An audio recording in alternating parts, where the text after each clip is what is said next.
Bem-vindo a todos aqui no nosso ciclo de conversas, de reflexão. É um projeto que há 3 anos estamos fazendo junto à SP Arte, Arte Brasileiros e SP Arte.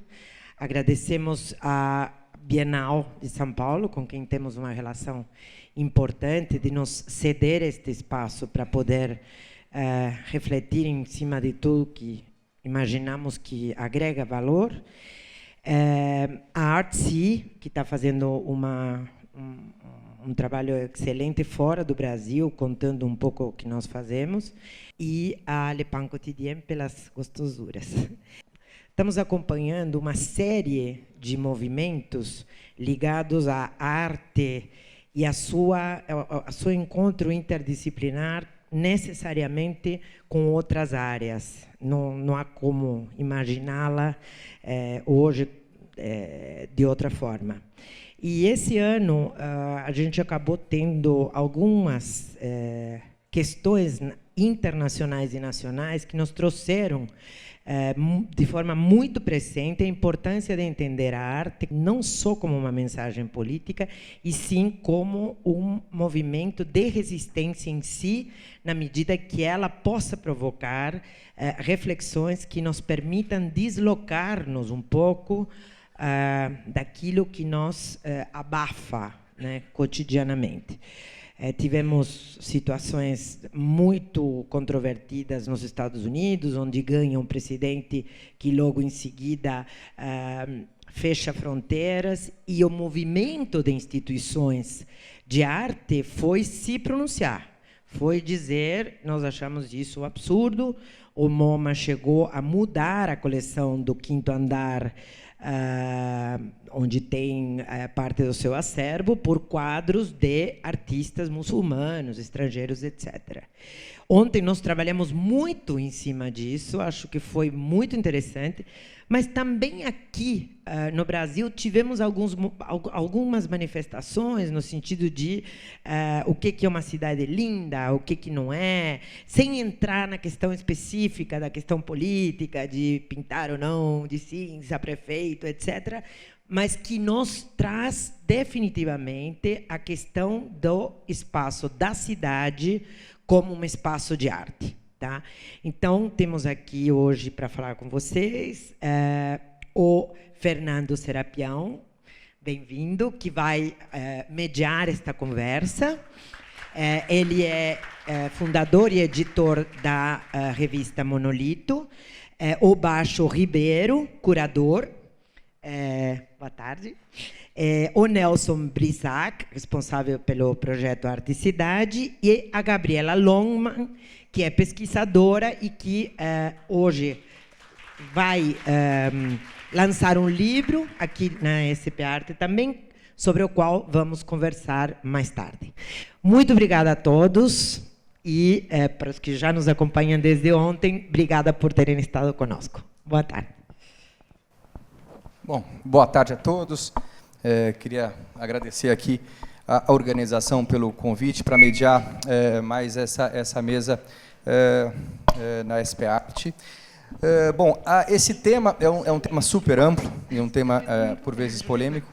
Mais amplo, eu digo, porque a cidade como espaço da arte, a gente poderia aqui traçar vários caminhos, quer dizer, no fundo, não só de manifestações artísticas, tal como o grafite e outras coisas, mas, enfim, poderíamos pensar na cidade como espaço da arte, no campo da arquitetura, no campo da escultura, mas, enfim, a arquitetura e a escultura acho que estão fora desse debate, até mesmo pelos nossos convidados, e pela a dinâmica que a gente estabeleceu aqui. A gente vai convidar cada um deles a falar durante 20 minutos, mais ou menos, né? E aí depois a gente vai fazer uma conversa com eles e gostaria que o público também participasse desse papo. Então, o primeiro a se apresentar é o Baixo Ribeiro, então eu convido ele a iniciar os trabalhos dessa mesa. Boa tarde. Bom, primeiro eu preciso contar para vocês uma coisa, eu sou galerista, e eu estou expondo aqui Então, eu estou num tipo de adrenalina um pouco diferente do debate, né? Um pouco diferente do que acontece aqui. E vocês devem estar se perguntando o que um galerista está fazendo aqui, né? Não só porque ele está deixando o trabalho dele para vir conversar com vocês, mas também porque eu represento uma parte, vamos dizer assim, mais complicada da arte, que é a parte que envolve o dinheiro, né? Não envolve só as ideias, envolve aquilo com que a gente vai irrigar as produções artísticas, né? Bom, eu não tenho uma explicação rápida para dar, e se eu fosse dar essa explicação, a gente ia ficar eu ia gastar meus 20 minutos nessa conversa, mas eu acho essa introdução importante, porque eu mesmo não consigo me explicar direito. Meu trabalho ele se mistura, ele vamos dizer, se modela em relação à cidade de uma maneira muito complexa, até para eu mesmo entender. Como eu sou uma pessoa do fazer, muito mais do que do conversar, vamos dizer assim, eu acabo não me preocupando tanto em me explicar. Mas eu sou um laboratório, né? A Choque Cultural, que é a galeria que eu montei, a galeria em si, ela é o braço comercial que tenta trazer os recursos para as produções artísticas, mas a maior parte das produções artísticas estão voltadas a soluções, a pensar soluções, às vezes, no nível de utopia, às vezes no nível laboratorial, às vezes no nível de prototipagem, para questões urbanas, né? Eu fui formado, quer dizer, não sou formado, mas eu estudei arquitetura na FAO, aqui na USP, e a minha vida ela acabou sendo voltada para essas questões, e de um lado e do outro lado eu carrego a arte comigo, que também não é um ofício só meu, mas é um ofício de família, da família da minha mulher. Meu filho é artista, e todos nós somos artistas, assim, eu diria que correm em raias paralelas. Por exemplo, meu filho tem 30 anos, me deu um netinho há 2 anos, ele é um tatuador, né? Então ele procura também traçar um caminho que não é o caminho mais simples para um artista, né? Então, para mim, a arte não é nem hobby nem job, é uma coisa que está muito presente, muito incorporada, e a cidade também. Agora eu trouxe uns slides meio crus, assim, né? Eles não são bonitos de se ver, porque eu queria, na verdade, pensar numa questão específica da cidade. Então, eu não queria falar muito de grafite, eu acho que depois a gente conversa sobre isso, ou arte urbana em geral, né? Mas eu queria falar numa coisa que é o seguinte, que é a sinalização da cidade, né? A cidade, eu estou falando de São Paulo, mas qualquer cidade, ela foi se construindo ao longo do século passado de uma maneira às vezes mais orgânica, às vezes mais planejada, mas o uso da cidade no século passado era de um jeito, e ele mudou de um jeito muito radical na passagem de século, o uso que a gente faz da cidade. E as novas gerações, elas trazem embutidas dentro delas uma percepção diferente das gerações anteriores, de que elas vão herdar um problemão. Esse problemão tem número, né? Em 2050, a gente vai ter aproximadamente 80% da Terra vivendo em grandes cidades. As grandes cidades são as mesmas, elas só vão inchar. Imagina São Paulo, que tem o agrupamento urbano de São Paulo, que tem 20 milhões, com 40 milhões. Né? Se a gente está agora com a chuva, já acaba a luz todas as noites, a gente pode imaginar o que vai ser isso. E, intuitivamente, as novas gerações elas estão sentindo isso na pele, elas estão falando, mas como é que a gente vai precisar resolver? Então, a cidade precisa de solução, né? A gente precisa criar novas tecnologias sociais, logicamente usando as digitais também, mas novas tecnologias sociais rápidas e eficientes para resolver, para solucionar problemas que a gente já vê hoje e problemas que vão surgir mesmo a gente não vendo. Eu vou pegar um desses problemas, tentar focalizar bem num desses problemas, para depois desenvolver um assunto um pouco mais complexo. Esse daí é um modelo de sucesso. É um modelo de sucesso, né? Esse é o Shopping JK. Ele foi construído na Avenida Juscelino Kubitschek, quase esquina com a Marginal, num lugar que, na verdade, nos planos estratégicos urbanos anteriores a ele, era um lugar que estaria sendo destinado a construções muito mais baixas que essas, né? E, assim como os planos diretores estratégicos da cidade vão mudando, as incorporadoras também vão se modelando, e a gente, na verdade, tem uma cidade que ela é anárquica, ela é caótica, ela não respeita um plano. Existem os planos são... O último plano, eu ajudei uma parte dele a ser realizada, a parte que corresponde ao distrito criativo do centro, né, pensar o centro da cidade como um possível hub criativo e leis que facilitariam a realização dessa ideia. Isso está lá no plano diretor. Quer dizer, supostamente, os governos vão ter que pensar naquilo como propostas e criar leis para aquilo. Mas o fato é que a gente não respeita, né? Esses planos diretores, eles são sempre negociados e, no final, a gente acaba com uma coisa média. Mas o que eu queria frisar desse assunto e dessa imagem é uma coisa mais simples. Eu vou levantar porque é mais fácil para mim, sempre gosto mais. A calçada. A calçada, para mim, ela é exatamente aquele ponto, aquela interface entre o público e o privado. É aquilo que não está resolvido. Em São Paulo, muito mal resolvido. Mas é a área do conflito, é a área explícita do conflito entre o quê? Entre o que é público e o que é privado. É na calçada, é nessa região, que a gente vai encontrar uma calçada de 1,20, que é uma calçada padrão aqui em São Paulo. Né? 1,20 é isso aqui, ó, mais ou menos. Nesse calçado de 1,20, a gente vai encontrar, às vezes, muro de 4, 5 metros. Isso não é incomum, isso é o mais comum. E esse é um padrão, inclusive é um padrão colocado como um bom padrão, né, um padrão de qualidade. E aí eu coloquei o JK, porque a gente vê aqui, ele é tudo fechado, poderia ter colocado aqui o Shopping Cidade Jardim, seria a mesma coisa. São lugares em que você, como pedestre, tem muita dificuldade de entrar. Se estiver de carro, você entra, né? Se estiver na bolha, você entra. Se estiver a pé, você não entra. Então, São Paulo é um dos exemplos clássicos e, infelizmente, um dos bons exemplos clássicos do urbanismo da bolha, né? Tudo acontece dentro, tudo é cercado, fechado. Você entra também num carro fechado, blindado, que é outra bolha, que é uma bolha celular, para transitar entre bolhas e outras bolhas. O que acontece com isso? A gente loteou o espaço público. Então, o espaço público de São Paulo, ele é supostamente mas é menos do que esse que ele está sendo suposto, porque os carros, inclusive, transformam esse espaço num verdadeiro inferno. Esse daqui nós estamos no Jardim Pantanal, né, no La Penha,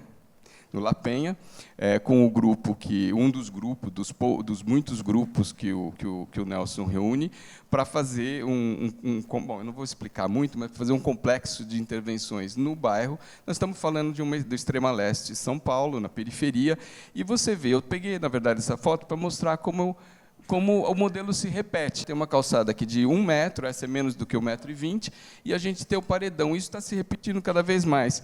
Em 70, quando eu morei na periferia, na zona sul de São Paulo, as casinhas ainda tinham uma vontade de... Tinha grade. Já tinha grade, mas não tinha esse murão. Isso está se tornando o modelo. Por quê? Porque, se é o modelo de sucesso, por que não pode ter aqui também? Então, não é uma questão de precariedade, é uma questão de escolha mesmo. Depois, só mais uma foto do mesmo lugar, para a gente ver que isso daqui é uma imagem muito comum em São Paulo, o carro ocupando um pedaço da calçada. E ali vocês veem que a calçada não é para o pedestre, de fato, a calçada é para o carro, né? Você tem as entradas das garagens, e se você for minimamente humano, quer dizer, se tiver 2 pernas, você não anda naquela calçada sem cair. E, obviamente, as pessoas ocupam a rua. Só que essa rua, ela tem asfalto, ela não é uma rua não é uma rua de pedrinha, não é uma rua de piso antiderrapante. É uma rua que o carro se sente muito à vontade para passar. E as pessoas estão todas, em princípio, fazendo uma coisa errada, que é andar no meio da rua. Quer dizer, a gente institucionalizou, definitivamente, a gente está aceitando institucionalmente que a gente não tem rua, né? Que a gente não tem passeio público, a gente não tem calçada num bairro como esse. E isso se repete nos jardins de todos os lugares. Resumindo, o que a gente tem? A gente tem uma cidade com uma sinalização muito agressiva em relação ao espaço público. Então, a gente tem uma cidade que enxerga o espaço público como um lugar perigoso, um lugar violento, um lugar do qual a gente tem que estar afastado, a gente tem que estar protegido. E nessa ânsia de se proteger, de se sentir protegido, tudo com muitas aspas, o que a gente está criando? A gente está criando a cidade com uma sinalização de violência, uma sinalização do medo, tipo, tenha medo, você está num lugar perigoso, muito agressiva, muito intensa e muito extensa, quer dizer, a cidade inteira, tanto nos lugares ricos quanto nos lugares pobres, tanto nos lugares centrais quanto nos lugares periféricos. A gente está falando do quê? De uma cidade que tem uma quantidade, uma desproporção no tamanho dos muros. A gente tem uma cidade gradeada, a gente tem uma cidade com lanças. As lanças daqui em São Paulo não são mais só para cima, elas são para frente também, né? Elas fazem assim. A gente tem uma cidade que é protegida por lanças, né? A gente tem uma cidade com concertinas, 3 tipos de concertina, 3 modelos de concertina, inclusive concertina de guerra, concertina militar. Câmeras, guaritas, guardas armados olhando para você do vidro blindado. Essa é uma sinalização que eu penso, tá? Estou passeando com meu neto de 2 anos e ele está ali, né, pequenininho, olhando aquilo. Eu não sei o que ele pode estar sentindo. Ele sente medo, lógico. Mas o que ele imagina que tenha lá dentro de tão bom, né, de tão puro? E por que ele que está lá fora está sendo considerado tão impuro, né? Essa é uma relação, não é um pensamento, é uma intuição que ele certamente vai passar. Então, o que eu escolhi aqui? Alguns slides, agora eu vou passar um pouco mais rápido, que representam uma parte de um movimento artístico, que eu estou chamando de poesia urbana. É um movimento novo, ele tem alguns anos, mas ele floresceu assim mais explicitamente depois das passeatas de 2012 e 2013. A maior parte das pessoas que eu estou expondo aqui são de coletivos. Tem o coletivo de Brasília, o coletivo Transverso, de São Paulo, o coletivo Paulestinos, grupos, né, muitas mulheres que trabalham dentro desse mix de linguagens da poesia, com a linguagem visual e a arte urbana, a arte colocada no caminho, colocada na rua. E eu selecionei especialmente as peças que lidam diretamente com essa questão da sinalização. Então, elas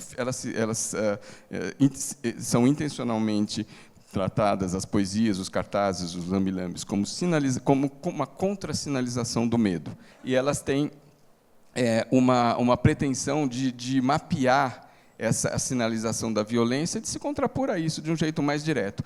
O grafite já faz isso com os muros, mas o grafite faz de uma maneira, às vezes, indireta, às vezes trabalhando basicamente com a expansão da simbólica da imagem, né? Você está num muro de 4 metros aqui, olhando para um muro de 4 metros, ou olhando para um resto viário, né? Onde você tem uma parede gigante de concreto, e aí você tem uma imagem ali que estimula o seu sentimento e faz você esquecer que você está vendo um muro ou vendo um pedaço viário e começa a ver uma imagem mais onírica e mais fantasia. A poesia não, a poesia ela é mais direta, ela é mais objetiva no sentido, né, do sinal, né, e ela está explicitamente conversando com a parede, com a grade, com o muro. Esse daqui é um artista de Niterói, é um projeto que se chama Grade-se, e ele trança com plástico palavras ou desenhos nos gradis, principalmente dos parques, porque, em princípio, os parques não deveriam estar gradeados, né? Os parques deveriam estar mais integrados às cidades. Sempre que a gente gradeia um terreno público na cidade, a gente, de certa forma, a gente já mata uma faixa muito grande do entorno desse terreno como uma área não utilizável, né? Fora que você começa a regular o que não deveria ser regulado. O poste e a ideia da sinalização da propaganda, né, e o hackeamento dessa sinalização da propaganda pela poesia, também é uma recorrência do movimento. Está cortado, né, mas ali em cima é um sinal de trânsito hackeado também. Isso daqui foi uma troca em Brasília, que inclusive, agora oficializou-se o nome. Esse daqui é o Paulestinos, eles têm feito essas intervenções aqui em São Paulo, aquelas rotatórias, eles pegam as rotatórias e eles plantam como vasos gigantes, às vezes com árvores, às vezes com algumas plantas, e ficam negociando. É um jeito, vamos dizer assim, bem diferente do grafite de atuar, porque eles atuam num corpo a corpo ali com as pessoas da região, com os vizinhos, né, com as pessoas que tomam conta da rua. Esse foi um caso, por exemplo, em que eles começaram a colocar isso ali na região aqui perto de Ibirapuera, e a polícia, obviamente, não deixou, eles foram conversar, mas antes disso, eles tinham, na estratégia de guerrilha deles, eles tinham conversado com os vizinhos, e no momento em que eles foram impedidos de colocar, eles começaram a chamar os vizinhos vieram, ficaram do lado deles, negociaram, e a peça está ali até hoje. O que acontece? Esse pessoal do movimento da poesia urbana, eles hackeiam a sinalização oficial da cidade. A sinalização do trânsito, a sinalização da propaganda e, principalmente, essa sinalização que é um pouco difusa e que, às vezes, é um pouco invisível, mas ela é a mais perigosa de todas, que é a sinalização do medo, né? A sinalização da segurança. Eu falo do medo, porque na segurança a gente até fica com uma sensação de que, afinal, é uma sinalização boa, porque ela nos dá segurança. Mas não, ela não é. Ela nos dá medo. Ela é a sinalização do medo. Pode passar. Pode passar rapidinho. Esse aqui é a fachada da Choque. Há algum tempo atrás, agora já está bem mais cheia de poesias, que é o ponto de partida de uma exposição que está criada na rua, ela é uma exposição todinha feita na rua, de poesias urbanas, em que eu convidei alguns artistas para iniciar o processo. Os artistas vieram, colocaram seus cartazes e foram colocando ao longo de um circuito mais ou menos orgânico, que passa pelas Picoeuta, Harmonia e Medeiros de Albuquerque, fazendo um triângulo, com alguns momentos onde se concentram mais essas poesias, e também outras mídias, né, a projeção, enfim. É uma exposição processo, ela vem acontecendo já há um ano, já agregou muito mais artistas do que os 10 iniciais que foram convidados, né, os artistas estão na rua, eles não precisam ser convidados para expor, mas criou um circuito. Então, pessoas vão ver, vocês estão todos convidados, podem ver qualquer hora da noite, do dia, vocês transitam por esse circuito e está permanentemente sendo mudada a exposição, né? Na verdade, a ideia da exposição ela foi criada mais para eu manter junto ali permanentemente esse grupo, para o grupo mesmo se conversar mais e criar projetos em conjuntos. Enfim, a minha ideia era criar mais um hub mesmo de poesia ali em torno da Choque. Fiz uma feirinha também, porque aí os poetas podem vender, a feira acontece na rua, os poetas podem vender diretamente os lambi-lambis, porque tem muita gente que quer sempre comprar, e aí cria-se aí alguma coisa com uma intenção de ser, de alguma maneira, um motor de autossuficiência para um movimento que é um movimento muito rico, muito interessante, que discute a cidade de um jeito muito aberto e objetivo. Bom, eu fico com essa última sinalização aí para vocês. Mas, enfim, eu queria só abrir a discussão falando do medo. Eu acho que o medo é uma agenda que a gente tem necessidade, urgência de combater. É uma agenda que todo minuto que a gente perde para a agenda do medo, que a agenda da visão perde para a agenda do medo, são alguns anos depois que a gente vai demorar mais para desmontar essa armadilha em que a gente está entrando. Queria deixar mais essa provocaçãozinha para a gente dar continuidade.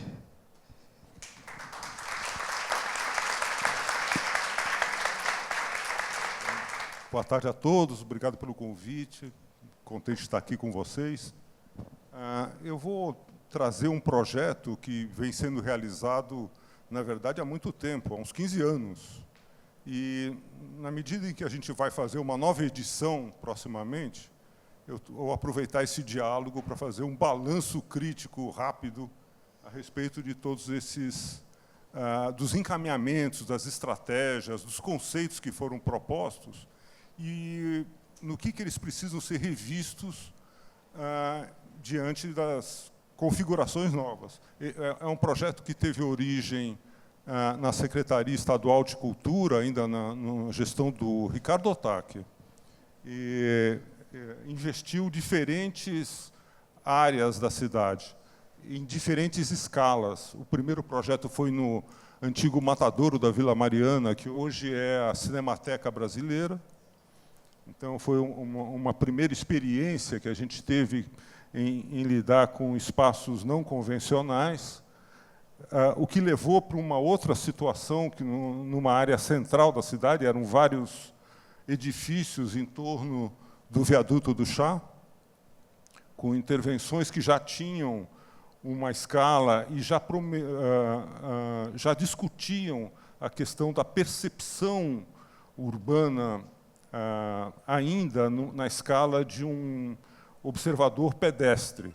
O terceiro projeto ocorreu num ramal ferroviário da Zona Oeste de São Paulo, entre a Estação da Luz e a Pompeia, mais ou menos,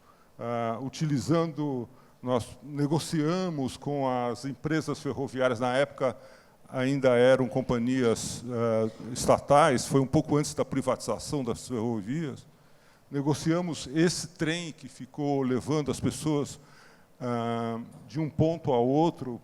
Teve uma intervenção no próprio trem, que foi concebido a partir dos desenhos da vanguarda russa para trens, e as intervenções se deram nos diferentes lugares, o antigo moinho abandonado e a área da antiga indústria Matarazzo, que hoje é um conglomerado de prédios corporativos.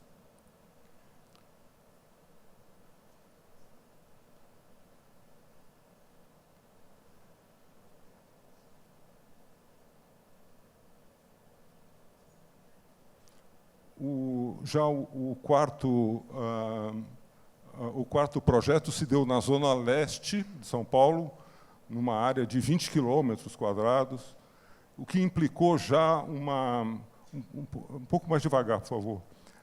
Já implicou uma estratégia de localização, as pessoas tinham que se locomover numa área que era pouco conhecida da cidade no circuito artístico, envolveu comunidades, projetos diretamente ligados à vida das pessoas, propondo desdobramentos. Isso aí foi uma intervenção numa antiga fábrica que virou o Sesc Belenzinho depois.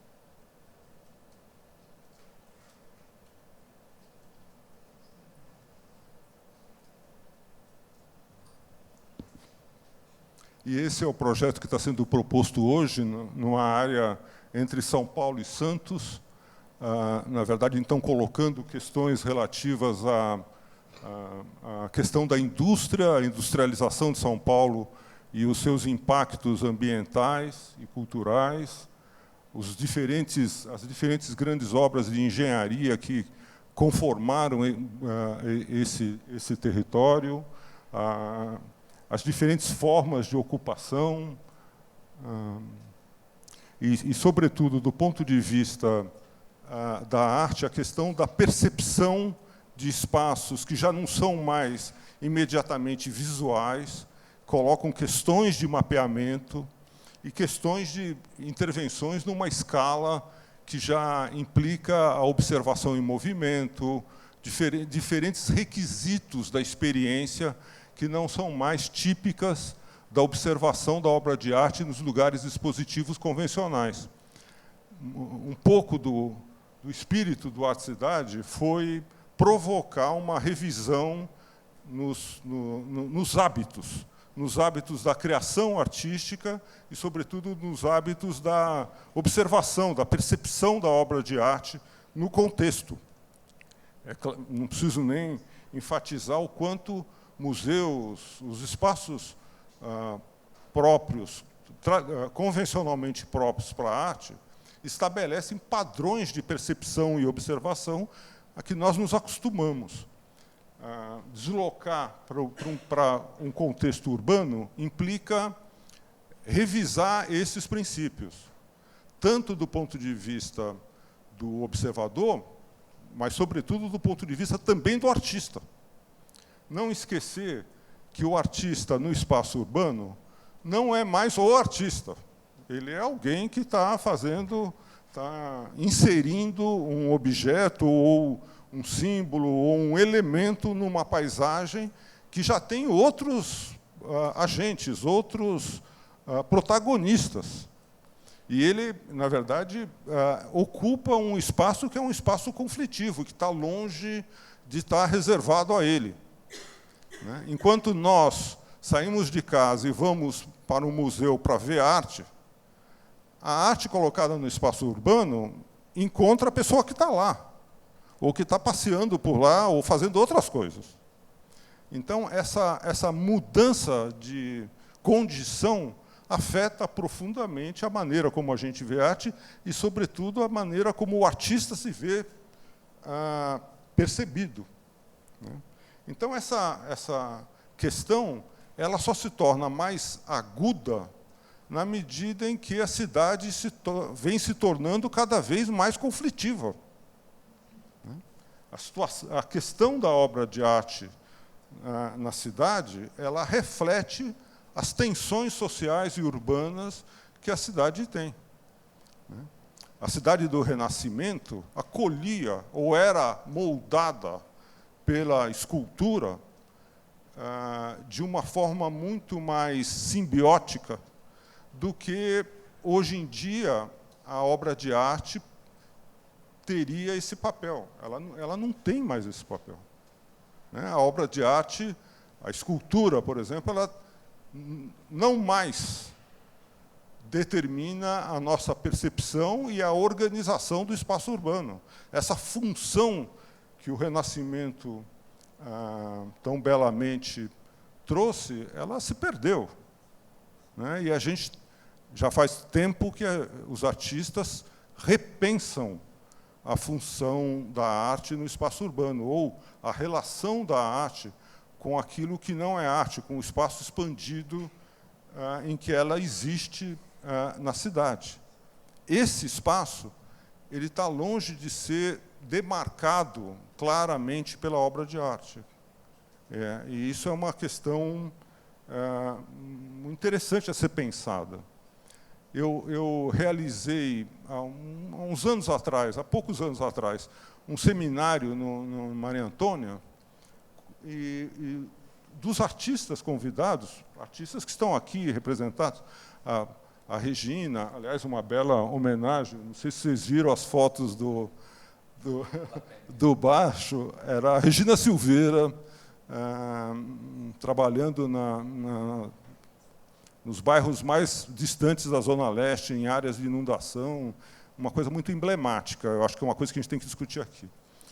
Nesse seminário, ela, a Carmela, o Fajardo, vários dos artistas experimentados em trabalhar no espaço público, todos eles foram, em dias diferentes, unânimes numa observação. A cidade é cada vez mais hostil ao trabalho deles. Eles se sentem... A cidade reiteradamente destrói, ataca, demole os trabalhos que são feitos no espaço urbano. O sentimento de inadequação ou de hostilidade, a questão do medo, a questão da insegurança, a questão da instabilidade da nossa condição na situação urbana, ela reflete imediatamente na maneira como o artista se sente e leva o artista a ter que repensar essas suas estratégias. Ou seja, nós estamos vivendo, na minha opinião, uma iminência de um colapso das condições urbanas e da vida pública, e que não pode passar desapercebido ou não discutido pela arte, né? Assim como pela arquitetura. Essa é talvez uma das questões mais emergenciais, mais fundamentais que se colocam hoje para o criador, em qualquer que seja a sua área. Então, essa dificuldade, então, que a gente tem hoje de repensar princípios e procedimentos, essa dificuldade tem que ser enfrentada. E de maneira que a arte e os arquitetos saiam da sua zona de conforto, das situações onde ele pode repetir os mesmos procedimentos e encontrar uma percepção já educada para isso. E, ao contrário, ele tem que, na verdade, se colocar em situações de desafio onde os seus procedimentos sejam questionados, né? Isso é uma condição sine qua non para que a criatividade tenha força e sentido cultural e social, né? Ou seja, na minha opinião, a questão da política, do posicionamento político do artista, ele tem que ser feito esteticamente. Não é só um discurso político com uma estética conservadora. Então, a solução para o posicionamento político, no caso do artista, tem que ser estética. E isso é muito mais difícil do que fazer discurso. Então, na verdade, isso implica em a gente ter que engendrar, quer dizer, coletivamente, buscar situações em que os artistas tenham a oportunidade de experimentar novas situações e enfrentar novas condições. Obviamente, isso depende da vontade deles também. Já cansei de falar com jovens artistas que me respondem, diante de um convite para atuar em situações desse tipo, me respondem: eu já tenho 10 encomendas da minha galeria, eu estou ocupado até o ano 2500. É uma coisa absurda você ouvir isso de alguém que tem 30 anos. Então, essas questões, elas se colocam, portanto, e, no entanto, tem Regina Silveira, que poderia estar em Paris o tempo todo, está lá na Zona Leste. Eu colocaria, para não me alongar demais, eu colocaria dois fios condutores, na verdade, duas maneiras de promover essa reavaliação, tanto das estratégias que o Arte Cidade teve, como das estratégias gerais que os artistas hoje podem ter. Eu acho que a gente pode buscar na história da arte, na história recente da arte contemporânea, dois procedimentos que possam ser úteis na questão dessa reavaliação. No que se refere aos artistas que lidam mais com a questão da imagem, da observação visual, eu acho que a gente tem que retomar a reflexão sobre a crise da percepção, da visualidade, dos dispositivos oculares que dominam a nossa maneira de apreender o mundo e aprender a arte, e que, na verdade, desde o modernismo, têm sido pensados criticamente. Sobretudo, no que se refere ao entendimento de que a paisagem, a cidade, ela tem se tornado crescentemente opaca. É cada vez mais difícil ver. A cidade ela não só se torna um emaranhado difuso, obstruído, tomado por uma quantidade monumental de informações, diante das quais é difícil discernir. Essa condição, a fenomenologia, a filosofia, desde o Merleau-Ponty, vem equacionando com a ideia de que a gente, na verdade, em vez de ter um ponto de vista privilegiado para ver o mundo, como a gente tem dentro do museu, ou como a gente tem dentro, no alto de uma colina, em vez de ter esse ponto de vista, nós olhamos o mundo cada vez mais do seu interior, entre as coisas. Portanto, a questão da obstrução, ela tem que ser entendida como constitutiva da percepção e da criação artística, e da organização do espaço.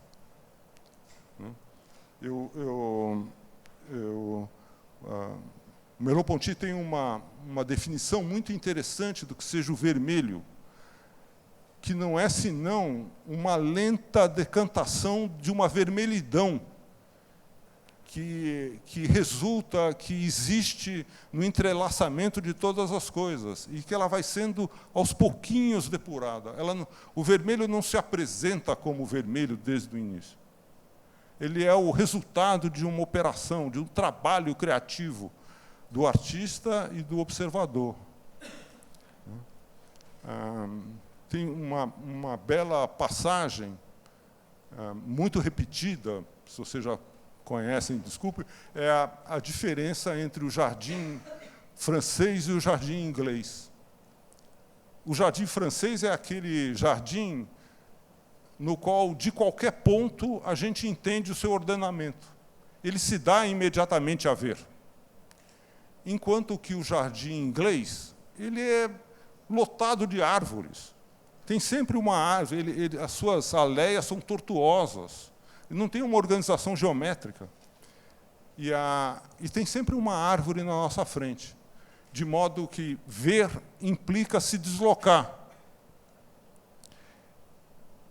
Portanto, a gente nunca tem uma visão abrangente do mundo, do jardim.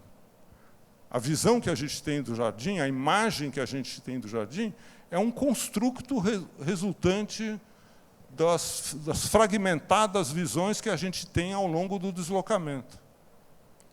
Ele é o resultado de um trabalho físico no espaço do jardim. É isso que permite com que gente inspirada nisso, como o Serra, vá dizer: minhas esculturas são para serem vistas com os pés. Essa eu acho que é uma maneira interessante da gente retomar a questão da crise da visualidade a partir da experiência.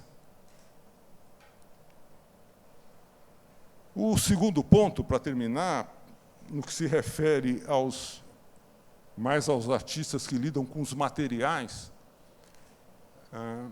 a questão da gente repensar os materiais da arte e da arquitetura é uma brecha para a questão da inovação, é uma brecha para recuperar tradições no uso dos materiais ou tradições construtivas, é uma brecha para pensar a modernização dos nossos procedimentos de trabalho, saindo do ateliê, saindo daquilo que a gente controla, do artista artesanal que ele mesmo resolve como equacionar os seus materiais, ou as suas misturas, ou as suas estruturas, e buscar alianças com quem vai trazer técnicas outras, procedimentos outros.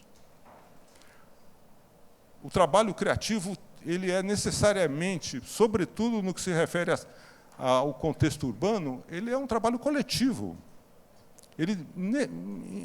Nessas escalas, ele envolve cooperação com quem aporta outros know-how diferente, outros saberes técnicos.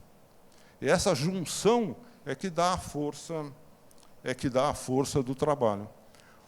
Portanto, a questão da indústria, a relação da arte com a indústria, da arquitetura com a indústria, se coloca cada vez mais num país que resiste, né? A nossa cultura resiste a essa discussão, a esse caminho, né? E promover uma maior articulação da arte, da arquitetura com a indústria, é talvez, para nós que organizamos esses negócios, é talvez uma das coisas mais desafiadoras e mais interessantes como estratégias para driblar essas situações de crise. O que não significa que isso seja fácil de fazer. A experiência do minimalismo americano é muito indicativo disso. Existe um belíssimo texto de um dos grandes artistas minimalistas dos anos 60, o Robert Morris, que ele fala o seguinte, ele fazendo um balanço do minimalismo, que o minimalismo talvez tenha sido a perspectiva estética que mais investiu no uso de materiais industriais. E o Morris vai dizer, a um determinado momento, no final dos anos 60, a questão da relação do artista com a indústria é que o artista, ele estava se referindo aos artistas minimalistas, usam os materiais tal como eles são formatados pela indústria. Tal como eles acham os materiais na loja de ferragem ou encomendam. E, portanto, os materiais vêm na forma ou nas formas que a indústria estabelece. Planares, as chapas, ou lineares, os tubos, os fios. E tudo. Planar e linear. Quem determina a formatação da obra de arte é a indústria e não o artista. Como inverter essa lógica de modo a que o artista faça a indústria formatar os materiais tal como ele, artista, quer? Essa operação é tão complexa quanto negociar intervenções em espaços urbanos. Implica, em termos artistas, que sejam agenciadores, que sejam capazes de fazer essas articulações e encaminhar processos complexos.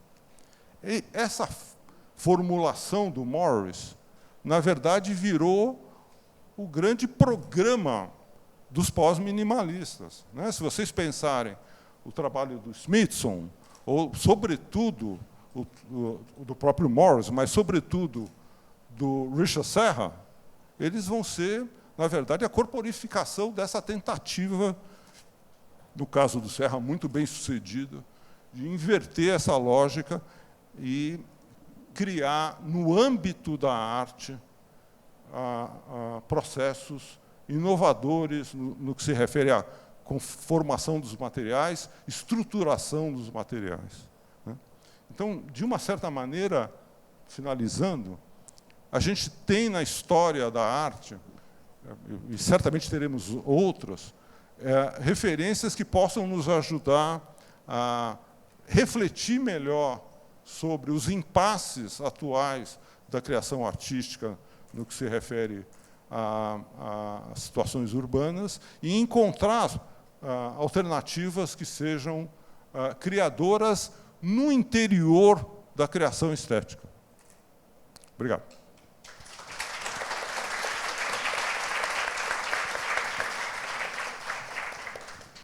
Bom, obrigada. Obrigada pelo convite, obrigada a todo mundo que está aqui. Bom, a minha fala é muito, num certo sentido, ela é muito diferente da fala do Bacho e da fala do Nelson, porque ela é uma fala jornalística, ela é uma fala de jornalista, no Dia do Jornalismo. Aliás, parabéns, Patrícia. Enfim, é muito bom estar aqui nesse dia falando desse ponto de vista. O jornalista, num certo sentido, ele é o clínico geral das humanidades. Ele, por um lado, ele perde profundidade muitas vezes, mas eu acredito que, se é um trabalho bem feito, o bom jornalismo é capaz de estabelecer relações, exatamente por poder olhar de longe, poder fazer as áreas conversarem. Ele é capaz de estabelecer relações que talvez profissionais especializados nem sempre consigam.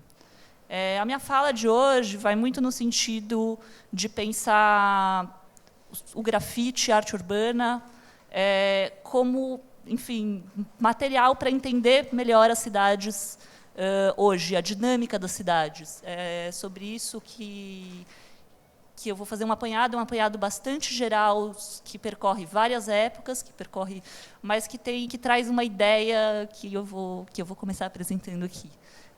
Bom, o grafite como inscrição nas paredes, ele é tão antigo quanto Pompeia. Enfim, a gente tem exemplares em Pompeia, mas, na verdade, quando a gente fala de grafite, a gente fala de um movimento que começou na Nova York dos anos 70, no que hoje é tido como uma espécie de época de ouro, com características muito próprias. Enfim, acho que não vale a pena contar essa história inteira aqui, mas é importante colocar a origem desse movimento vinculada a uma cultura hip-hop, o rap, o break, dentro dos subúrbios americanos, né? Uma cultura que é um momento onde você, nos anos 60, você tem uma luta por direitos que ainda não terminou, infelizmente, e o grafite começa como uma expressão vinculada nesse sentido, né? Uma maneira de repensar o espaço da cidade, dialogando com outras manifestações, como a publicidade, que nessa época estão ganhando cada vez mais força no espaço urbano, e ele surge, se não como uma resposta contestatória, como um grito de outras possibilidades. De lá para cá, a gente tem 50 anos. É pouco tempo, se a gente pensar em termos de história, mas a gente já tem essa linguagem incorporada por diferentes segmentos, desde a própria publicidade, passando pelas artes visuais. A gente passou aí pelo Basquiat, que foi um dos primeiros a fazer essa conversa entre um meio da arte mais institucionalizado e essa arte nascida na rua, nascida, né, na ilegalidade, em certo sentido, e levar isso, enfim, hoje depois o Basquiat, ele tem uma história que ele frequentava o MoMA com a namorada dele da época e fazia rituais de magia negra secretamente, porque ele ficava pessoalmente muito ofendido que não houvessem negros nem no público, nem entre os artistas que estavam sendo expostos. Então, ele conta, enfim, tem relatos de que ele fazia pequenos rituais, às vezes, quando os guardas se viravam de costas, ele fazia pequenas intervenções ali com uma tentativa de se pronunciar. A tese que eu queria... Não é uma tese, é uma hipótese. A hipótese que eu queria apresentar aqui hoje é de que o grafite e a arte urbana, de alguma maneira, vão ter, para o século XXI, um papel muito parecido com o que o jazz teve para o século XX. No sentido de ser uma linguagem que extrapola o seu próprio campo, né, extrapola o campo da música para influenciar as outras.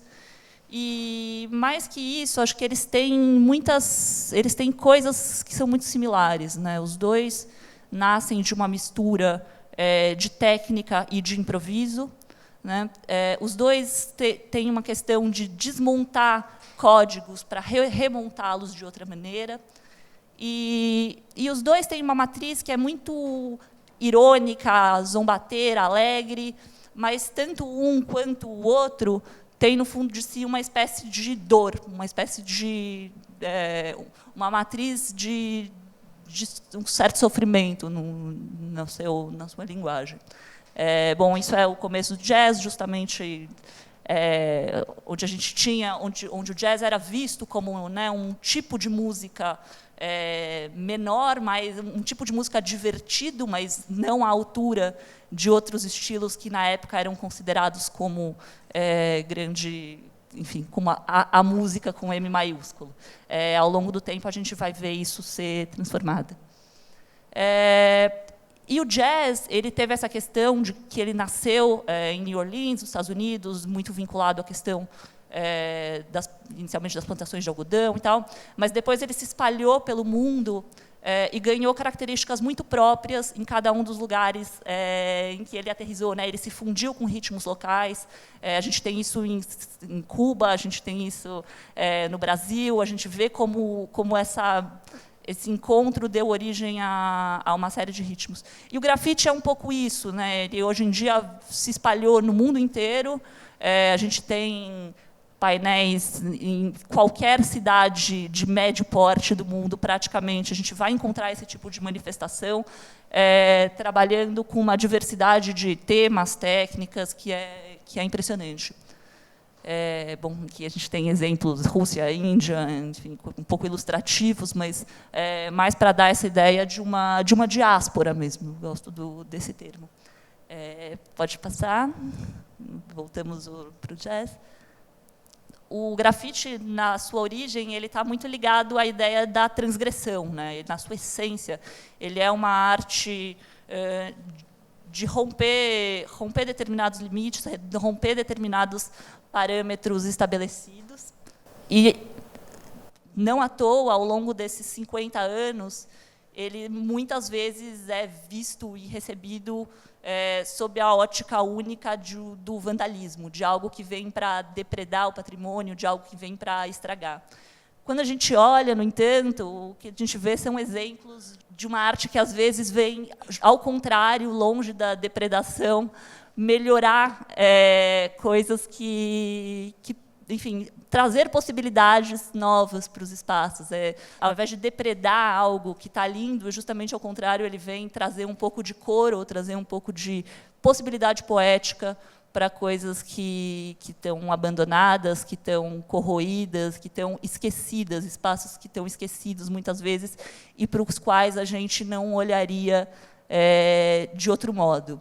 Então, se desde o começo a gente, né, ouve, quando você estuda reações aos primeiros grafites, se usavam palavras como câncer, uma praga, né, algo que mas, ao longo desses 50 anos, existe também uma série de tentativas de mostrar outras possibilidades de olhar para além de algo que vem estragar o limpo, estragar o bonito. Bom, ao longo do tempo, ele também ganhou um papel de contestação, uma contestação muitas vezes irônica do status quo. Isso vale para a política, vale para questões sociais. Ele muitas vezes nasce alinhado a causas, né, como causa racial, a causa das mulheres. Às vezes parece improvável que a gente esteja falando sobre isso em 2017, mas a gente ainda está falando sobre isso. E ele, como manifestação, conversa muito com a ideia de rede. Isso é importante. Isso é outro ponto que eu queria trazer. O grafite, ele hoje, especialmente, depois Baixo vai poder também, queria ouvir você sobre isso, mas se constitui muito como uma rede. Por um lado, uma rede de artistas que se ajudam no mundo todo, que se recebem, se hospedam, viajam graças a uma articulação estabelecida em várias cidades de todos os continentes, mas também rede no sentido de internet. Voltando para a minha comparação com o jazz, acho que, da mesma maneira que o jazz se valeu de invenções técnicas fundamentais do século XX, né, o gramofone, o rádio, a fita, CD, enfim, toda essa parafernália musical que apareceu durante o século XX, o grafite é muito vinculado às novas, ele tem uma consonância muito grande com as novas maneiras de difusão e compartilhamento de imagens que hoje a gente está vendo aí com Instagram, Pinterest, enfim, todas essas novas possibilidades de compartilhamento direto, e muito baseado na imagem. Existe uma história nesses anos, que é uma história da incorporação ou não incorporação, enfim, de tentativas de incorporação dessa linguagem pelo sistema formal das instituições de arte. Acho que em 2007, 2008, ali, a gente tem um momento muito importante nesse sentido, né, que são esse momento que a Tate Modern chama artistas para fazer a sua fachada. Ao mesmo tempo tem uma exposição na Fondation Cartier, em Paris. Enfim, é um momento onde, de alguma maneira, as instituições estão tentando trazer para o universo formal da arte essa linguagem.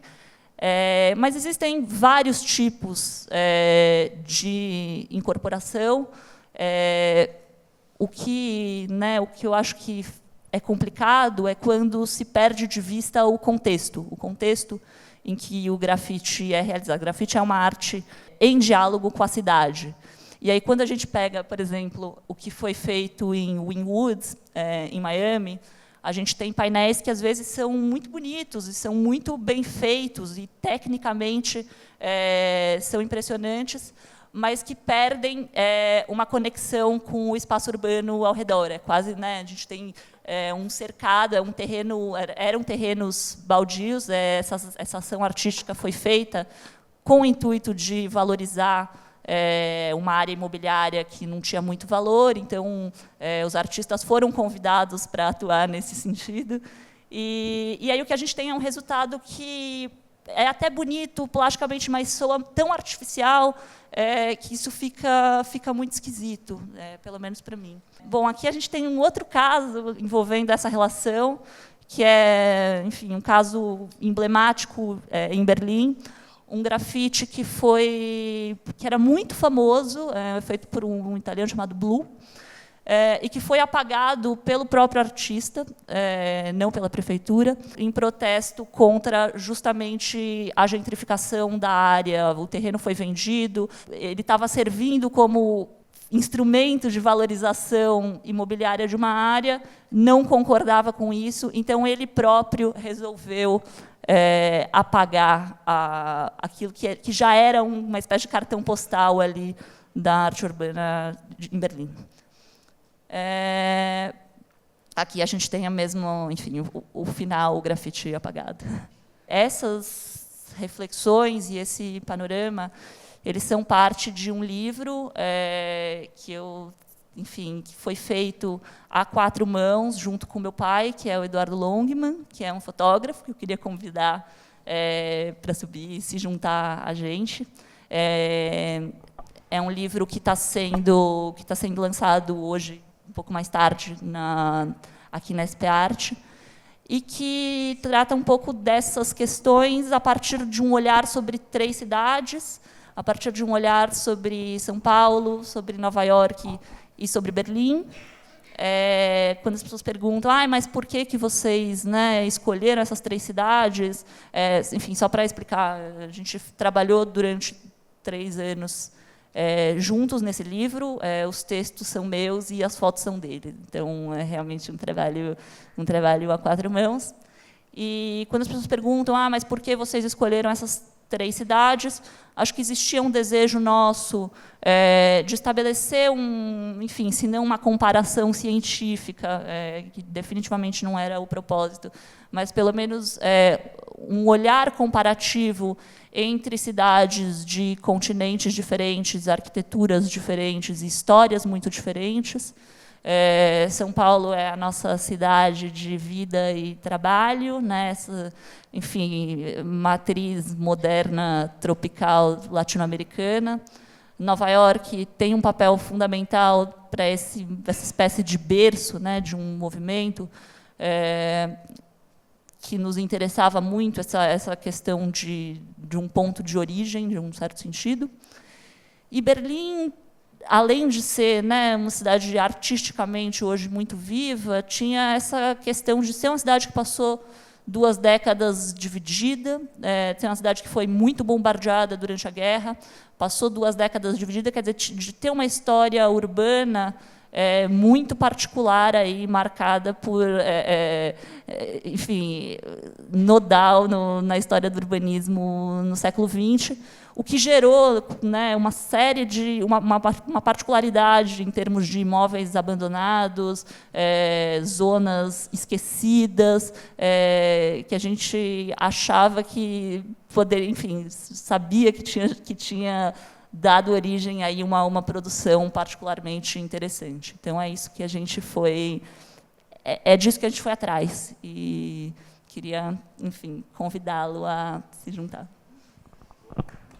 bem? Bom, obrigado pelo convite, por estar aqui, né? Não sou galerista, não sou jornalista, não sou mediador ou pesquisador, sou fotógrafo. Então, o que eu posso dizer dessa postura de fotógrafo, que se caracteriza por algumas coisas, eu acho que se caracteriza pela mudança de ponto de vista, pela capacidade de poder mudar o ponto de vista e assumir vários pontos de vista sem assumir nenhum deles como verdade. É assim que o fotógrafo trabalha. Então, acho muito bom estar numa discussão exatamente onde estamos perante problemas que devem ser olhados não sobre um ponto de vista, mas sobre vários pontos de vista, né? Que são situações complexas. Esta situação que a gente vive urbana é extremamente complexa. O papel do fotógrafo é observador. Então, é isso que eu fiz, é isso que vocês vão encontrar no livro, não uma pesquisa sobre grafite, não nenhum trabalho mais sério sobre técnicas, nada assim, mas sim um trabalho de observação da presença do grafite nos centros urbanos, tomado centro urbano, Nova York, Berlim e São Paulo. Para mim, a minha trajetória, o meu envolvimento vem desde muito cedo com a cidade. Meu primeiro trabalho foi um trabalho para a Bienal de São Paulo, isso em Bienal Internacional aqui em São Paulo, em 1970 e 69, se não me falha a memória. Um trabalho ligado à arqueologia do urbano, no qual eu realmente peregrinei durante quase 2 anos pelo centro de São Paulo, produzindo imagens para esse trabalho. Mas o que para mim fica assim, de importante é este surgimento deste fenômeno do grafite, que foi o que me levou a fazer esse trabalho, para o qual eu fui conquistado. Fizemos esse projeto, né, desenvolvemos esse projeto a partir de um interesse nosso por este fenômeno que vem tomando conta e vem se espalhando no mundo. A cidade da gente, eu acho que é um dos aspectos, eu vou procurar ser muito rápido, mas eu gostaria só de colocar algumas coisinhas. Uma delas, eu penso que nosso diálogo dentro da cidade com, por exemplo, a natureza praticamente inexiste hoje. Nós dialogamos muito pouco com a natureza, vivemos dentro destas bolhas que foi muito bem levantado pelo Baixo, essa questão de uma bolha. A cidade fica monótona, a cidade dentro de um trajeto rotineiro é praticamente sempre a mesma. O grafite quebra, o grafite introduz um novo, e talvez seja por isso que ele estimula tanto as pessoas. Eu viro a esquina e o que é isso? O que eu tenho aqui pela frente? O meu trabalho foi caminhar realmente, foi fazer esse processo de descoberta, embora tenha havido todo um trabalho de levantamento de áreas, certamente, mas foi muito voltar este olhar para caminhar com o olhar que a gente podia antigamente fazer, que era tendo mais tempo para observar o universo que cerca a gente. A outra questão que eu posso levantar é ligada ao enquadramento, né? A maioria das imagens são feitas de um modo hoje que seria considerado incorreto. Seria considerado seguir o enquadramento original melhor, onde tudo está organizado e, de repente, dá pouco espaço para corte. Hoje se trabalha muito mais à distância, se trabalha muito mais na realização de uma imagem na pós-produção. É lá que as coisas se resolvem, é lá que se cortam as imagens. Mas uma das coisas que, para mim, foi, e eu acho importante colocar, é que a gente também não pode abrir espaço só para isso, porque quando se vê a imagem plena dentro do visor, do jeito que ela deve ser, sem se dar margem para um corte futuro, a relação emocional com esse instante é completamente diferente. A experiência emocional de capturar a imagem é diferente. Nós estamos vivendo muito mais um processo ligado à pós-produção e ligado ao intelectual, à análise posterior da imagem. E acho que nisso há coisas ligadas ao grafite, é o momento do fazer, é o momento do fazer ali, aqui e agora, né? Então, para mim, esse trabalho foi uma experiência muito, muito interessante, uma experiência de vencer também o meu preconceito inicial contra o grafite, que, claro, como todo mundo existia, né? Mas, e depois me apaixonar profundamente por esses trabalhos, que eu acho que são uma expressão de arte no nosso tempo, né? É isso que a gente tem que olhar para eles e olhar para os vários pontos de vista que permeiam a presença do grafite. Mas o grafite está aí no mundo inteiro, e eu acho que o que eu terminava justamente é com a questão do olhar. O que a gente tem é que olhar para as coisas que estão acontecendo. Tudo é muito novo, tudo pede soluções que ainda estão flutuantes, ainda estão imprecisas, né? Quando a gente tem esse conflito com apagar ou qualquer coisa, quer dizer, estamos diante de situações novas, de uma nova maneira de viver. Eu espero que o nosso livro sirva para trazer um pouco dessa questão, para colocar, para ajudar talvez um pouco a gente a refletir a respeito da nossa cidade e do mundo que a gente vive. É só isso.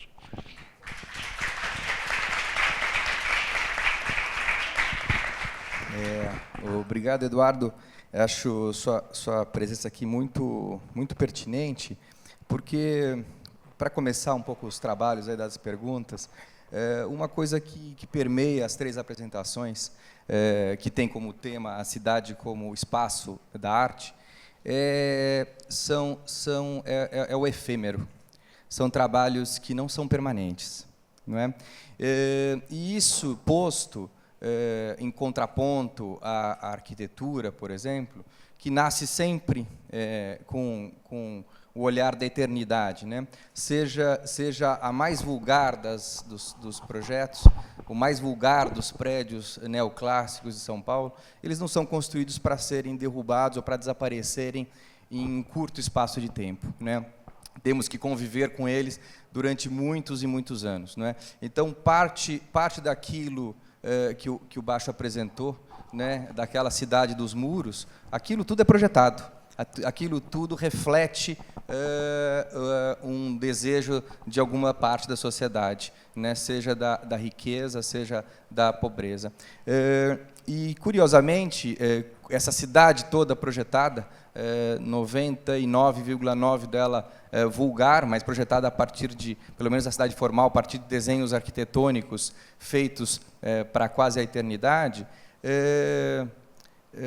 eu gostaria de perguntar para os 3 a mesma questão, só para a gente iniciar os trabalhos, porque não só essa arquitetura, que às vezes não é vulgar, como, por exemplo, o MUB do Paulo Mendes da Rocha, quer dizer, a gente não imagina que aquilo vai desaparecer daqui a 10 anos, 20 anos ou 30 anos, né? E, curiosamente, na semana passada, eu estava lá no almoço com o Paulo, o Bacho estava na mesa ao lado, acho que a Gabriela também estava lá, não? Não.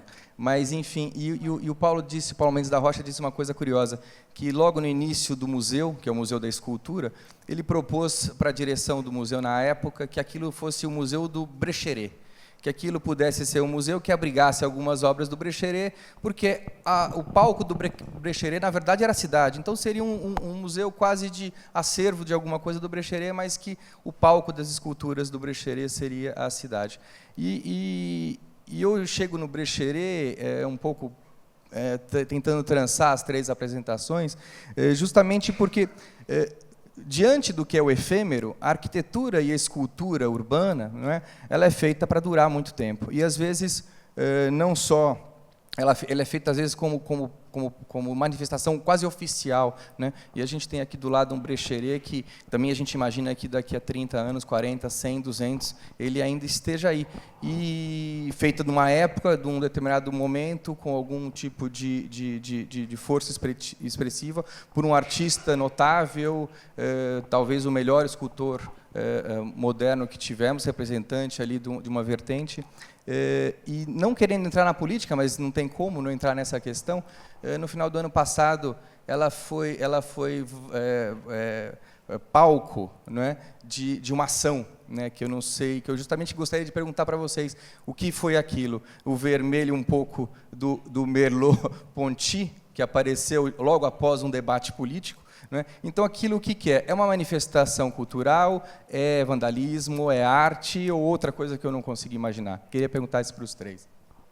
Bom, obviamente vocês devem imaginar quanto eu converso sobre o assunto da cidade, sobre o assunto do grafite. E eu preciso fazer essa introdução até para fazer essa resposta do jeito mais adequado. Porque assim, eu não acho a questão de ser vandalismo, de ser oficial, uma questão muito importante. Assim, no sentido, ela é a questão superficial que transforma o debate numa polêmica de sim ou não, mas eu acho que tem toda uma história em volta dela que talvez seja mais importante para mim, que pelo menos me ajuda a explicar.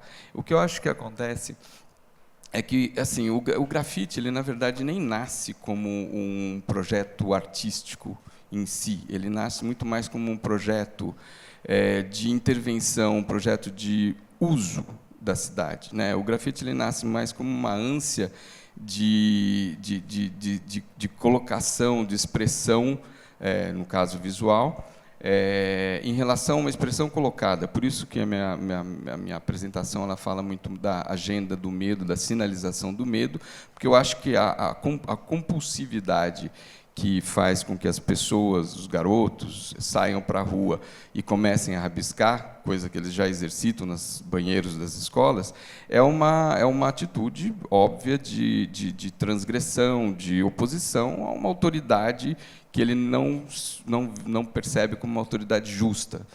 Então, a questão do vandalismo, para mim, está aí anterior a se esse vandalismo vai ser judicializado, vai ser colocado de uma forma mais criminalizada numa sociedade aqui, numa sociedade como a paulistana, ou numa sociedade como a berlinesa, por exemplo. São padrões diferentes. O fato é que essa dinâmica de vai lá e rabisca, vai lá e faz um rabisco mais bonito, vai lá e faz pinta o rabisco em cima. Enfim, essa dinâmica do que acontece no muro é que cria exatamente um diálogo e que basicamente engaja a sociedade nesse diálogo.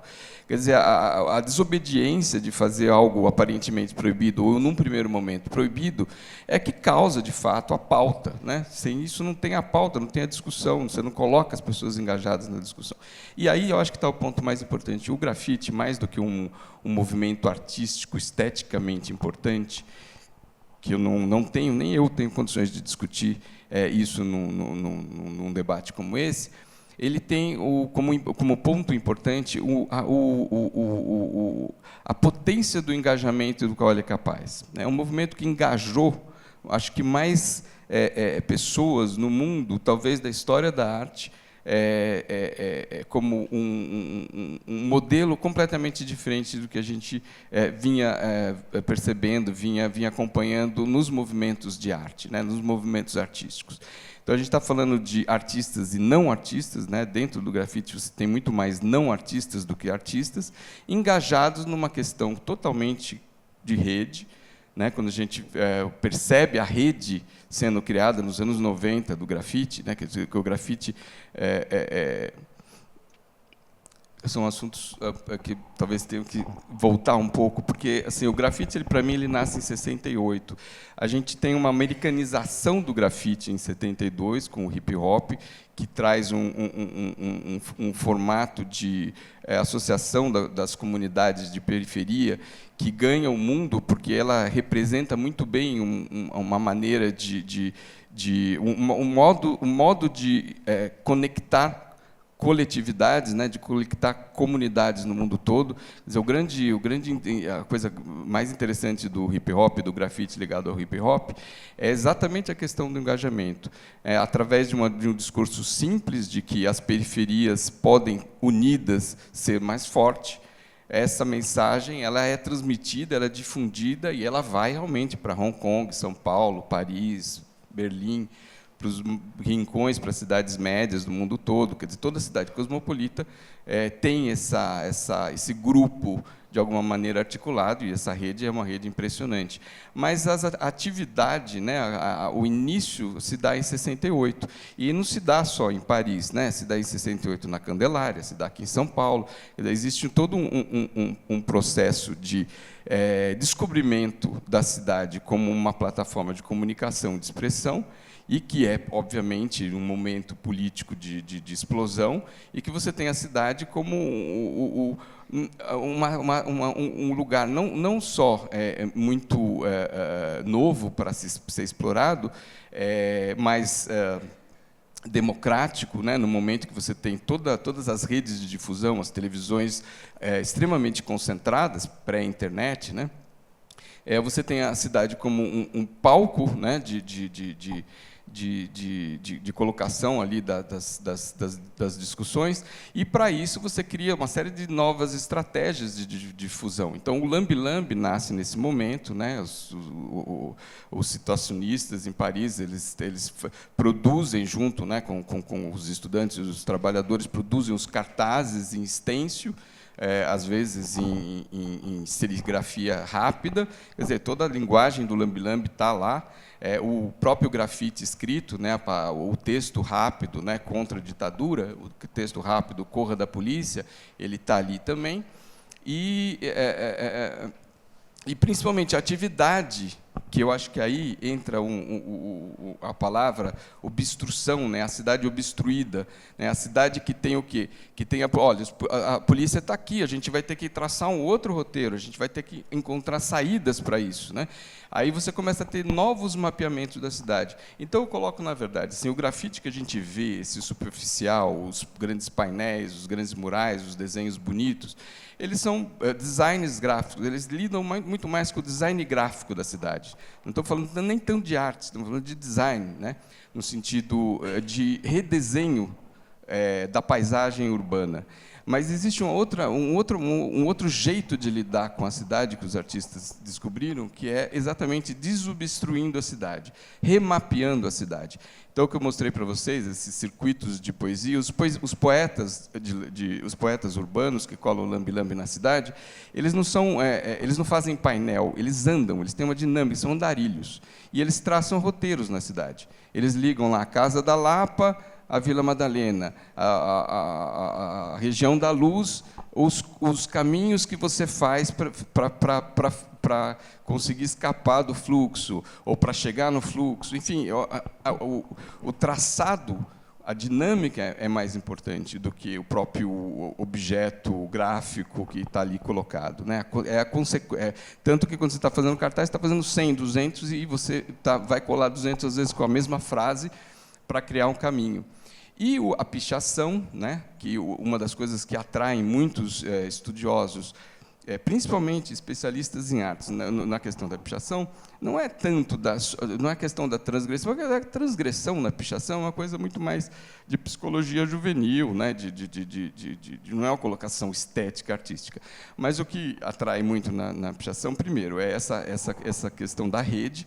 Quer dizer, muitos pichadores, ao mesmo tempo, criam, de fato, coletivamente, uma nova dimensão de ocupação da cidade, mas é que você percebe que o pichador, ele sobe, o que impressiona é que ele sobe 20 andares por fora de um prédio, né, pelos furinhos do respiro do elemento vazado, né, do cobogó, ele vai subindo aqui na frente da Praça Roosevelt.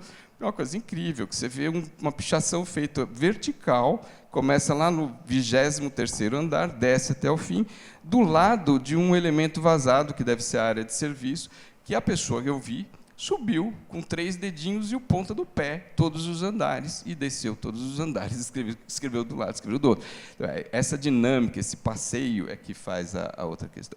E a terceira questão da arte urbana, que é aí sim explorada, né, pelo Nelson, meu mestre aqui, que eu acho que é muito importante, não é nenhuma uma abordagem gráfica e nem uma abordagem matérica, de objeto, de escultura, nada disso.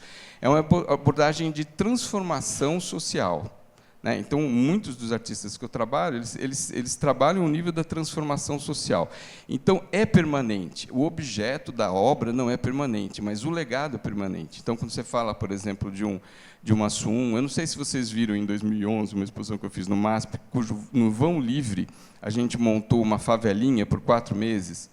O que é uma favelinha? Era um complexo de uma pequena vila com quatro espaços de moradia que abrigou os sem-tetos da região, cuja a região, os sem-tetos estou falando de 2011, tinha uma característica muito específica, porque o pessoal que mora na rua, na região da Paulista, a maioria tem casa longe, mas vem e fica 2, 3 dias morando ali, porque não dá tempo de voltar e voltar todo dia. Então, tem alguns albergues, e a gente criou um albergue ali, com essa artista que faz linóleo, então tinha toda uma história.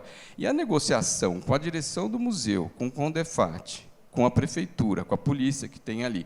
E eu estou falando de 2011, que foi o início daquelas primeiras reuniões que aconteciam no MASP, que tornaram o MASP ali o centro de todas as saídas das passeatas, que foram as de Belo Monte.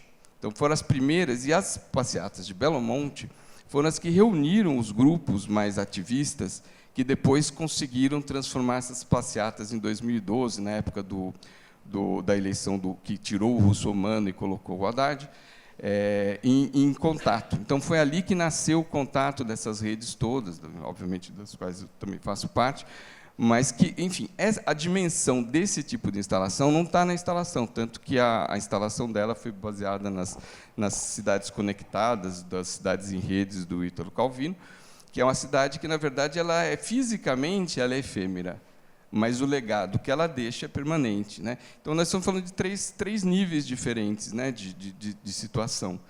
Então, eu não sei se consigo responder sobre a manifestação artística do Brecheret em cima desse raciocínio, mas ali tem um pouco de provocação, um pouco de brincadeira, mas, principalmente, tem uma coisa básica juvenil contra a autoridade imposta. Eu acho que ali é uma questão mais simples, assim.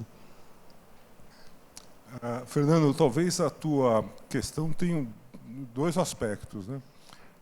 O primeiro tem a ver com essa questão da efemeridade. O caráter provisório, muitas vezes, ele está relacionado com o caráter experimental. Isso é uma dimensão fundamental do trabalho criativo na arte e na arquitetura. Muitas vezes é interessante que se façam coisas efêmeras, porque é aí que se pode testar soluções diferentes. Você está desprovido da obrigação de construir coisas de longa permanência, te dá maior liberdade para fazer o que você não sabe. Portanto, esperar resultados que são outros. A questão da experimentação ela é fundamental no processo criativo. E um pouco, eu estou seguro disso, um pouco o papel das instituições culturais é tirar o criador do mercado, onde ele é obrigado a, em geral, responder às demandas e fazer produtos que sejam de acordo com as especificações, as normas, em geral, voltadas para a longa permanência, a durabilidade, a resistência e tudo, dos materiais e tudo isso, e dá a chance dele ter um espaço de experimentação onde testar coisas novas e desconhecidas seja o espaço ideal. Muito da função das instituições culturais seria promover essa liberdade criativa. Faltam, inclusive, na prática cotidiana da arquitetura, especificamente, condições de ter esses procedimentos. Acho que a gente uma das funções, por exemplo, de uma Bienal de Arquitetura seria trabalhar esse aspecto. Então, no que se refere ao Arte Cidade, a luta sempre foi de dar caráter efêmero para as intervenções, porque é ali que você tem uma liberdade maior, um leque maior de possibilidades, porque se lida com maior flexibilidade no que se refere aos códigos construtivos, aos códigos urbanos, aos padrões vigentes da produção de um elemento urbano. Então, a questão da experimentação, acho que tem que estar... Quando a gente pensar em coisas efêmeras, a gente tem que pensar nessa virtualidade interessante que tem o efêmero no sentido de permitir experimentação.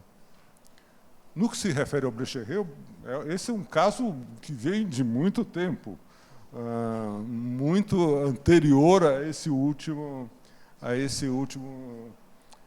E eu, propriamente, pessoalmente, vivi uma experiência muito interessante na época em que a Marilena Chauí era a secretária da Cultura, certo? No governo de Erundina, se não me engano.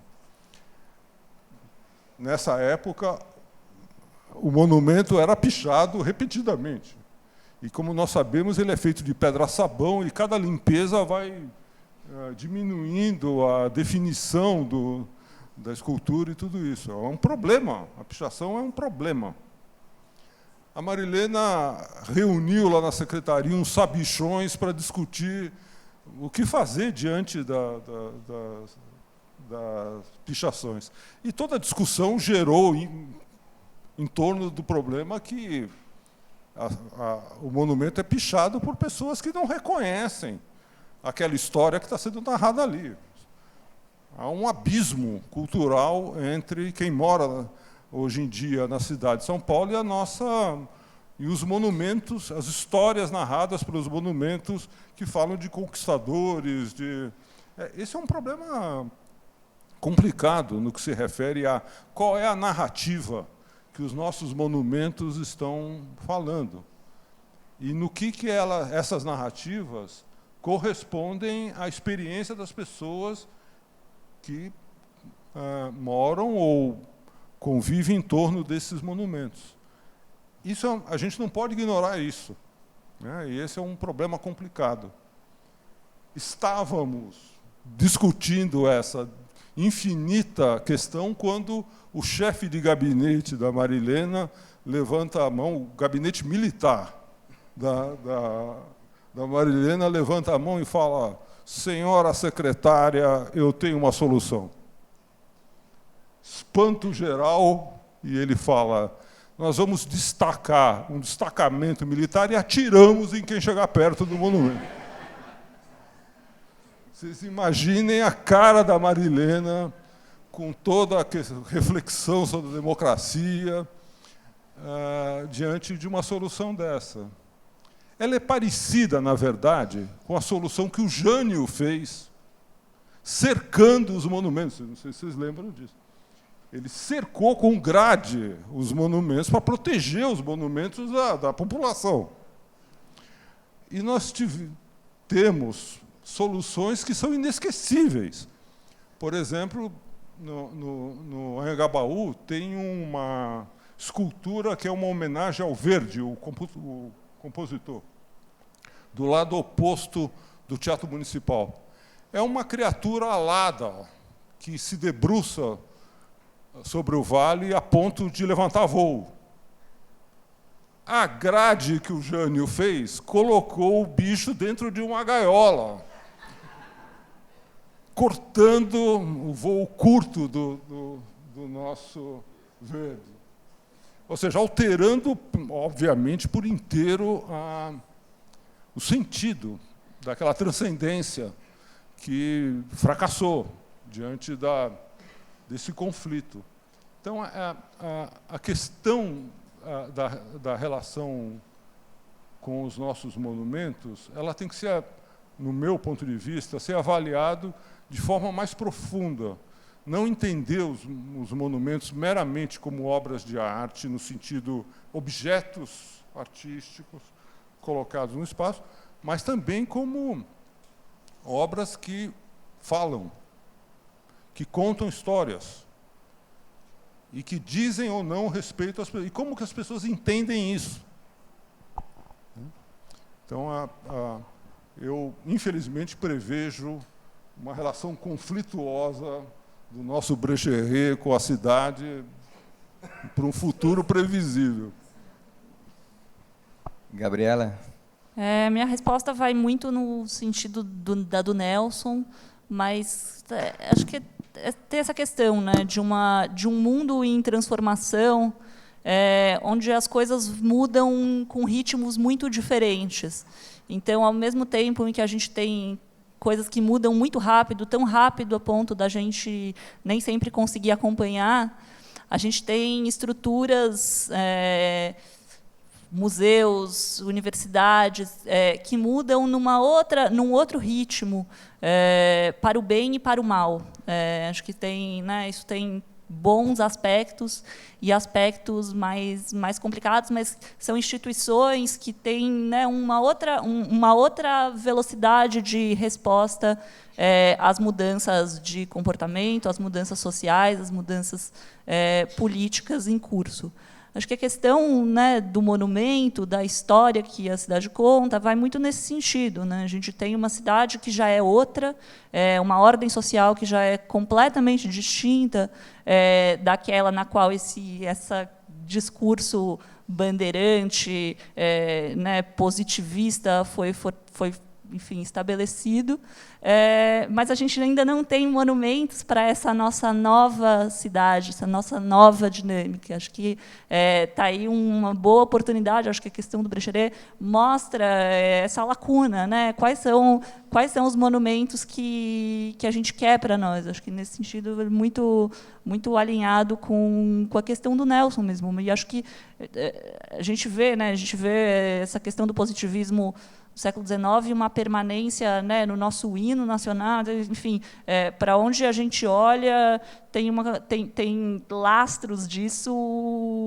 muito permanentes. Então, enfim, o mundo já mudou bastante, mas as estruturas levam mais tempo. Acho que é um pouco essa a minha colocação. Obrigado, Gabriela. Eu gostaria de abrir para o público, se alguém tiver alguma questão. Existe ética na arte urbana? Quer dizer, existe uma ética na transgressão? Não, isso não é um tratado filosófico. E, assim, a gente costuma generalizar demais a arte urbana, né? E são artistas e não artistas produzindo. É um espaço gigantesco, é uma quantidade muito grande de gente dialogando na cidade, né? E a gente não precisa tratar tudo isso como processos artísticos. Isso é um processo social muito interessante, que usa uma superfície que é uma superfície de conflito, uma superfície que está num momento de transformação histórica fundamental, né? Que o mundo ele vai explodir, as cidades vão crescer, adensar, e a gente não tem soluções claras para isso. Então, isso está acontecendo. E as pessoas estão, na verdade, discutindo isso de maneiras gráficas, de maneiras estéticas, de maneiras performáticas. A quantidade de performance que acontece na rua também é incontável. Está tudo crescendo. Quer dizer, esse palco urbano do diálogo, ele é um palco que está pegando fogo, né? Então, eu acho que, basicamente, o que a gente tem é que começar a entender isso não como um lugar onde a arte tem um papel assim, de protagonismo. O que está tendo é o quê? É um debate social. A gente está vendo um debate social. A arte, exatamente, são as prototipagens de linguagem que a gente vai criando ali para fazer esse debate fluir, ser qualificado, né, para esse debate, na verdade, sugerir soluções para essa cidade. Então, acho que a gente tem aí que entender melhor esses processos e não tentar colocar numa caixa ali arte urbana, e como se isso fosse uma coisa sem uma dinâmica de transformação e de mudança diária, que é o que está acontecendo, e sem a não entendendo a complexidade que é isso, né? Que é uma complexidade muito mais social do que estética, assim, só. Acho que, junto com isso, né, existe uma questão que é uma crise maior na própria ideia de autoria, né? É uma coisa que a gente está vendo desde construção de textos coletivos em literatura, até a questão, né, de música, remix, etc., colocando em questão essa ideia, né, da obra final, do único autor. Então, entendo, né, o sentimento de incômodo de um artista que sofre uma intervenção, né, de fora no seu trabalho. Imagino como eu, pessoalmente, também me sentiria, aliás, muitas vezes me sinto, quando um editor vai lá e transforma um texto meu em outra coisa. Obrigado a todos, mais uma vez, e até a próxima SP Arte no Talks aqui da Brasileiros.